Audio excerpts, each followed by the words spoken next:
Hello guys, ayan, nag-ready nga pala tayo ng ihawin. Ayan, kita nyo naman yung lempong yan. Ay pagkadami naman. Sarap talaga ng ating tanghalian ngayon guys. Ayan. At ito na nga guys, sinapaw na natin sa nagliliyab na apoy. Kita nyo naman, nausok-usok pa. Oh, kita nyo naman. At ayan na nga, kita nyo, tuloy pang paypay. Oh, ayos. Kita nyo naman guys, tamang paihaw-ihaw lang yan.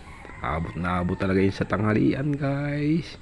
Shoutout nga pala diyan sa ating mga silent viewer dyan. Salamat sa inyong suporta. At ito na nga guys, naluto na. Kita nyo naman pulang pula. Talaga namang lutong luto yan. Hindi sasabihin nating hilaw yan.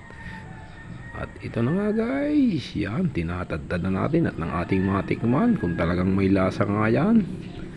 Kita nyo naman guys, oo, panay pa ang patinitinidor na yan. Ay, sarap talagang magayan.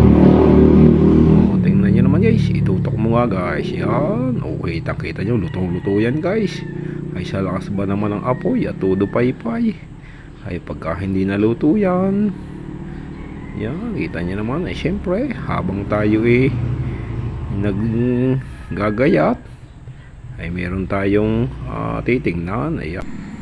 At ito na nga, kita nyo, meron pa tayong hinalbusan na manok. Ay, kita nyo, nasulak-sulak yan. Sa lakas ba naman ng apoy, ay sinong hindi bubulak diyan.